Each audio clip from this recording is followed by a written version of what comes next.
But for Mhm. sure, the most dangerous person, as far, well, I don't want to say the most dangerous person, but if you want to talk about, situations of molestation or even child abuse and things like that, it is step parents, but the stepfather is very, very, it is a dangerous situation.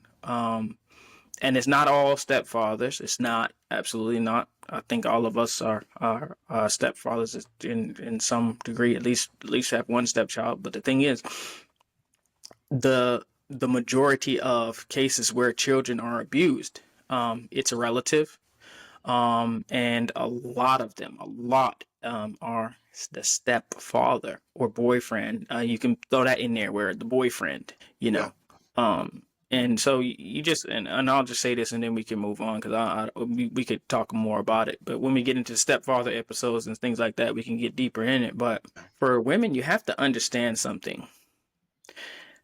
Your daughters are just younger. Probably, maybe depending on the age, they may be younger, just better looking or more attractive versions of you.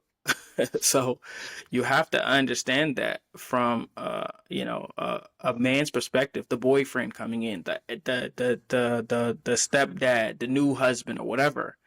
If he's infatuated with you and thinks you're wonderful and beautiful, you know, before he married you, you and your daughter were in the same category.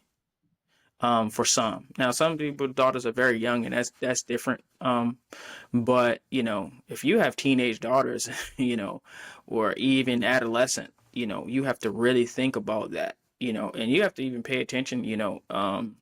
Sometimes, honestly, sometimes, the mother and daughter they share clothes, and if they're not facing you, you can't tell the difference.